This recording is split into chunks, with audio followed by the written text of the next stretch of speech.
நமஸ்காரம். உங்கள் அன்பிற்கும் அபிமானத்திற்கும் வித்யாபுத்திரன் வி.ஆர். ராஜா குளத்தூர்லேருந்து பேசுகிறேன். இன்றைக்கி என்னுடைய 29வது வீடியோ அஷ்டாட்சர முகூர்த்தங்களில் மெயினாக நம்ம பார்த்துட்டுருக்கோம். அது ரிலீஸ் ஆகுது.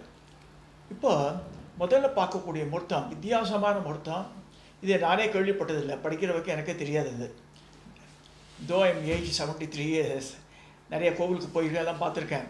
பட் இந்த முகூர்த்த வடிவம் நான் பார்த்ததில்லை அவ்வளோவா. ஸோ இது வந்து புஸ்தகத்தில் இருந்தால் பார்த்தேன். என்னென்னா ரத்த பிக்ஷா பிரதான மூர்த்தி இருக்கு. ரத்தத்தை பிக்ஷையாக வாங்குகிற மூர்த்தி அப்படின்னு சொல்லப்பட்டிருக்கு. இது வந்து வெரி ரேர் ஃபினோமினன். யாருமே எனக்கு தெரிஞ்சவங்க 90% பேருக்கு தெரியாது. இப்படி இது எப்படி நடந்தது கேட்குறா. எப்படின்னா இந்த பிரம்மனுடைய அந்த ஆணவத்தினால எனக்கு 5 தலை, ஈஸ்வரனுக்கு 5 தலைன்னு சொல்கிறாரு இல்லையா. அப்போ வந்து பைரவர் அதனால் கோவப்பட்டு பிரம்மனுடைய நடுத்தலையை தன்னோட சுண்டு விரலால் கட் பண்ணி போட்டுடுறாரு. ஸோ அது மாதிரி முன்னாடி ஒரு சம்பவம் நடக்கிறது. ஸோ இந்த சம்பவத்தினால இவர் வந்து பிரம்மதேவர் கோவப்பட்டு, அதனால் இவருக்கு தோஷம் வரப்படுது. இது இந்த இந்த பிரம்மச்சரிச்சேத மூர்த்தின்னு ரூபம் எடுத்தாலும் அது வந்து ஒரு ஆளுக்கு ஒரு பாவம் வந்துடும் அது. ஸோ அந்த மாதிரி இருக்கும்போது அவரும் பல கஷ்டங்கள்லாம் ஏற்பட்டு அவருக்கு அப்புறமா நிவர்த்தி ஆகுது அந்த பிரம்மச்சரிச்சேதம் பண்ணும்போது. அப்போயே தேவர்களுக்கு ஆணவம் மடங்கலை. ஒவ்வொருத்தரும் தான் வசதின்ற மாதிரி நினச்சிட்டுருக்கா. அந்த மாதிரி இருக்கும்போது ஈஸ்வரன்கிட்ட எல்லோரும் குழுமி இருக்கா கைலாசத்தில். அப்போ சொல்கிறார் ஈஸ்வரன், இன்னும் அவளுக்கு ஆணவங்க போல தேவர்களை இன்க்ளூடிங் மகாவிஷ்ணு. ஸோ அப்போ என்ன செய்கிறான்னா, பிரம்மாவுக்கு தலையை எடுத்தாச்சு, ஒரு தலையை 4 தலையாக எடுத்து. இப்போ நீ பைரவரை கூப்பிட்டு நீ போய் இப்போ வந்து எல்லார்ட்டும் ரத்த பிஷம் எடுத்துன்னு வா அப்படின்றார். ஸோ அப்போ என்ன செய்கிறாருன்னா, காலவேலன், கனன்முகன், சோமகன், ஆலகாலன், அதிபலன்ற அந்த பூதகணங்கள் அவளெல்லாம் அழிச்சுண்டு பைரவமூர்த்தி பூமிக்கு வரார். பூமியில் வந்து தாரகாவனத்து ரிஷிகள் அவளெல்லாம் பார்த்து ஒவ்வொருத்தரையும் தன்னுடைய ஈட்டினால் அந்த சூலத்தினால் குத்தி அந்த ரத்தம் கொட்டுறது இல்லையா, அதை வந்து தன்னுடைய கபாலத்தை தெரிஞ்சுக்கணும். ஒன்று காளி, பைரவர் இவாள்லாம் வந்து கபாலம் வச்சுருந்த கபாலம் எதுன்னா ரத்தத்தை பிடிக்கிறது தான் கபாலம்.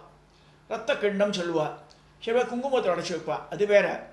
ஆனால் இந்த கபாலம்ன்ற பாத்திரம் கையிலேயே வச்சுருக்காங்கன்னா ரத்தத்தை பிடிக்கிறதுக்காக தான் வச்சுருக்காது. அந்த கிண்ணத்தில் ஏந்துறார் ஒவ்வொரு. அதில் சில ரிஷிகள்லாம் அவர் இறந்து படுறா, திருப்பி உயிர்ப்பிச்சிடுறார். அந்த மாதிரி எதுக்குன்னா இந்த பிளட் டிரான்ஸ்ஃபியூஷன் திருப்பியும் பண்ணும்போது என்ன ஆகுதுன்னா, அது உடம்புல இருக்கிற வந்து துஷ்ட இதெல்லாம் போயிட்டு ஃப்ரெஷ்ஷாக வருது. அப்போ இறைவனுடைய படைப்பு இல்லையா அது.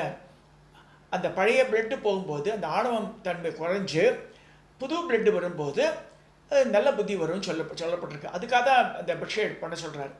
அந்த மாதிரி பண்ணும்போது ஒவ்வொரு இடமா போயிட்டு வர்றாரு. பூமியில் இந்த ரிஷிகள் அவளை தபஸ் பண்ணுற இடத்துக்கு போய் அவளை சூலத்தினால் குத்தி அவளையும் சில பேர் வாலண்டியராக ஆஃபர் பண்ணுறார் தான் உடம்பிலே ரத்தத்தை. ஸோ அந்த கபாலத்தில் பிடிக்கிறார். யார்? பைரவர் தான் பிடிக்கிறார். ஆனால் பைரவருக்கு இப்போ வந்து ரத்த பிக்ஷாட்சர மூர்த்தி பிரதான மூர்த்தின்னு தான் பேர் இப்போ அவருக்கு. ஸோ அது மாதிரி வரும்போது வைகுண்டத்துக்கும் போகிறார். வைகுண்டத்துக்கு வந்து விஸ்வக்சேனர், சேனை முதலியார் சொல்லுவார். அவர் வந்து தடுக்கிறார் பைரவரை, மேன்மையை புரியாமல் அவரை தடுத்து வெளியில் போன்றார். அப்போ வந்து பைரவர் செய்கிறாருன்னா தன்னுடைய சூலத்தினால் அப்படியே குத்தி எழுப்புறார். அவரை சூலத்தில் நுனியில் குத்தப்பட்டு அவரோட தோளில் சாச்சுன்றார் விஸ்வக்சேனரை. ஸோ அதே மாதிரி வாயில் கப்பாலாம் பயந்து விட்டுடுறார். ஸோ அந்த மாதிரி உள்ளே நேரம் பண்ண உடனே திருமால் படுத்துட்டு இருக்கார், யோக நித்திரையில் இருக்கார். டக்குன்னு எழுந்துக்கிறார். யாரும் பார்த்தா பைரவமூர்த்தியை வணங்கி வாழ்த்தி நமஸ்காரம் பண்ணி வாங்கன்னு கூப்பிட்றாரு. அப்போ எதுக்கு வந்திருக்கேன்னா இந்த ரத்த பிஷைக்காக வந்திருக்கேன்றார். சரி எடுத்து கொஞ்சம் என்ன செய்கிறார், இவர் சூலத்தினால் விஷ்ணுவோட நெத்தியில் குத்துறார். அப்போ அதுக்குள்ளேயே அவரே வந்து தான் நெத்தியை இது பண்ணிட்டு அதுலேயே ஒரு நரம்புலேருந்து அந்த நரம்பு கிழிஞ்சு வருது, அதுலேருந்து ரத்தம் பெருக்க எடுக்கிறது. அதை பிடிச்சிக்கிறார் தன்னுடைய கபாலத்தில். அப்புறமா வந்து அவருக்கு இது பண்ணிடுறார். ரத்தமெல்லாம் போன பிறகு ஸ்ரீதேவி பூதேவி 2 பேரும் பயந்து போயிடுறா. அப்படியே விஷ்ணு மயக்கம் அடித்து கீழே விழுந்துடுறார். சிவரையாவது விஸ்வக்சேனராவது சூலத்தில் அப்படியே இருக்கார், உயிரோடு இருக்கார். இவர் விஷ்ணு மயங்கியே வந்துடுறார் ரத்தமெல்லாம் போன பிறகு. அப்போ வந்து அவள் 2 பேரும் வேண்டுறா. ஸ்ரீதேவி பூதேவியும் பைரவர் வேண்டி துதிக்கிறார். எப்படியோ எங்கள் கணவரை மீட்டு தாங்க இப்படி பண்ணுறேன்ட்டு. இல்லை அவர் சொல்கிறார், இது வந்து இந்த சிவபெருமானுடைய ஆணை, அது அவளுடைய ஆணவங்கள்லாம் போகிறதுக்காக தேவர்கள்லாம் மாதிரி பண்ணிட்டு இருக்கோம் நாங்கள் சொல்லும்போது அவள் சரின்ற. இப்போ உடனடியே சரிப்பட்டு எழுந்து விட்டுறார் விஷ்ணு. பைரவர் பார்த்த நோக்கத்திலேயே அவர் வந்து பழையபடி ஆயிடுறார். இவள் கிளம்பிடுறார். இந்த மாதிரி ஒவ்வொரு இடமா வந்து உலகத்தினுடைய இந்த 3 லோகத்துக்களை எல்லா இடத்தையும் சஞ்சரித்து அந்த இரத்த பலி வாங்கின பிறகு ஜனங்கள் அந்த ஆணவத்தை அழிச்சுடுறாங்க. இது வந்து நாட் இன்சல்ட்டு ஆறு அவளை வந்து இது பண்ணணும் துன்புறுத்தணும்னு கிடையாது. இது வந்து அவள் ஆணவ செருக்கு அடைக்கணும், ஜனங்கள் தேவர்களுடைய ஆணவ செருக்கை போக்கணும்னு எடுத்த வடிவம் இது. இது வந்து ரத்த பிக்ஷா பிரதான மூர்த்தி, ரத்த பிக்ஷா பிரதான மூர்த்தின்னு பேர் இதுக்கு. இதை பார்த்துருக்கோம். இதில் விஷ்ணுவோட நெத்தியில் ஒரு குத்துறார். அவரே அந்த நரம்பு படைச்சு அதுலேருந்து தண்ணி ரத்தம் வரா மாதிரி இந்த இது காமிச்சிருக்கா. இது வந்து காசிப சுத்திரம் பல நூல்களில் இது உருவத்தை வர்ணிச்சிருக்கு. இதை பார்த்துருக்கோம். நம்ம அடுத்ததாக நம்ம பார்க்க போகிறது சுகாசனர்ன்ற வடிவம்.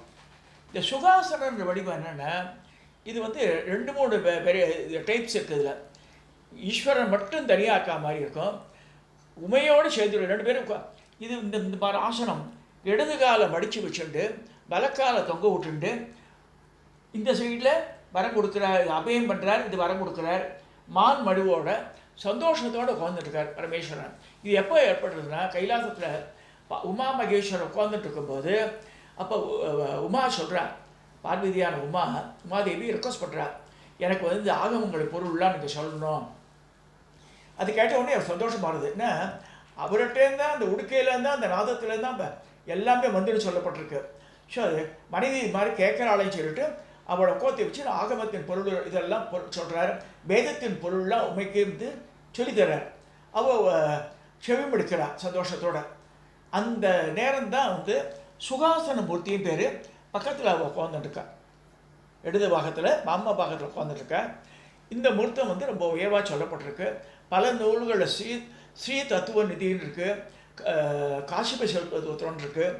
பல நூல்களில் இதை ரொம்ப அழகாக வர்ணிச்சிருக்கா. தஞ்சை பெரிய கோவில்லையே வந்து இவர் மட்டும் காமிச்சா மாதிரி ஒரு சிற்பம் இருக்குது தனியாகவே, சுகாசன மூர்த்தி.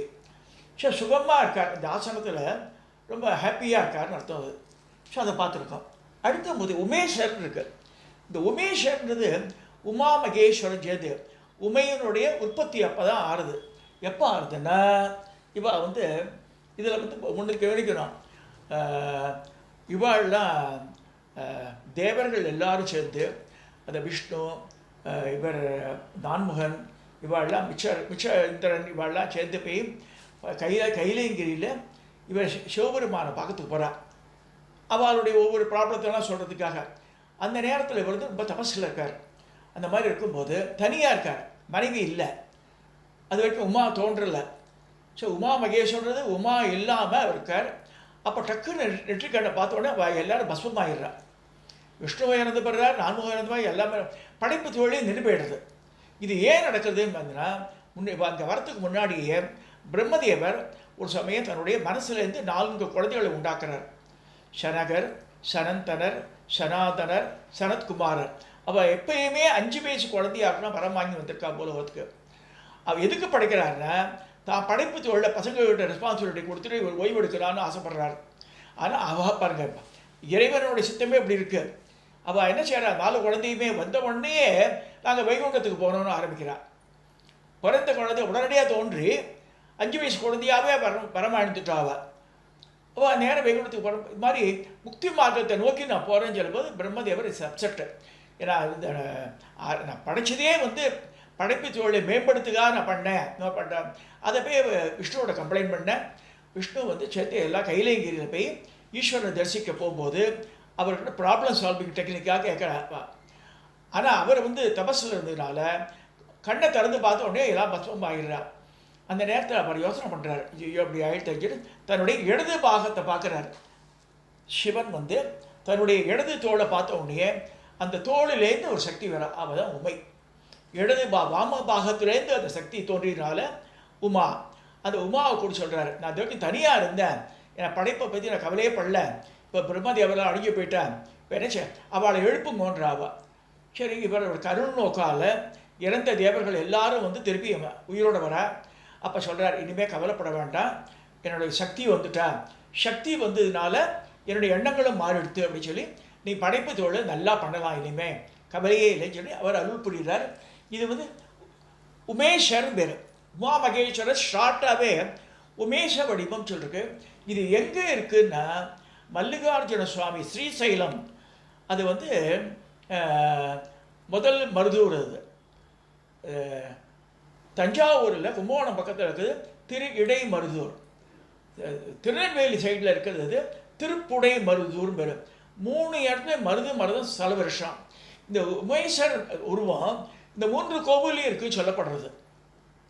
அதாவது அந்த மல்லிகார்ஜுனர் எழுந்தருளியுள்ள பிரம்மராம்பிகையோட எழுந்தருளியுள்ள ஸ்ரீசைலத்தில் இருக்குது. அடுத்ததாக திருப்புடை மருதூரில் இருக்குது. திருப்புடை மருதூர் திருநெல்வேலியில் தாமிரபரணி நதியில் இருக்குது. இந்த உமேஸ்வருடைய வடிவம் இந்த 3 இடத்தோட ரிலேட் பண்ணியிருக்கா நம்ம பெரியோர்கள். ஸோ இந்த மாதிரி இந்த 3 உருவங்கள் பார்த்துருக்கோம்.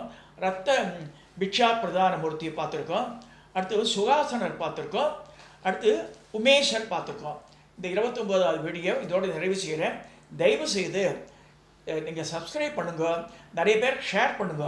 அட்லீஸ்ட் ஜனங்களுக்கு தெரியும். ஹிந்துஸாக இருந்துட்டு ஒரு மனதுக்கு வேதனையாக இருக்கிறது. நிறைய பேருக்கு நிறைய விஷயத்தை பிராமின்ஸுக்கே தெரியல, அப்புறமா ஹிந்துஸ் அடுத்து செகண்டரி. ஸோ எல்லோரும் தெரிஞ்சுக்கணும். நம்ம வந்து 64 வடிவங்கள் என்னன்றது முதல்ல ஈஸ்வரனோட வடிவங்களாக நம்ம பேர் தெரிஞ்சுக்கணும். உருவங்கள் தெரியலாம் கூட பரவாயில்ல. ஸோ அதனால் நான் உங்களை வேண்டி கேட்டுக்கொள்கிறேன். இதை ஷேர் பண்ணுங்க எல்லாருக்கும்.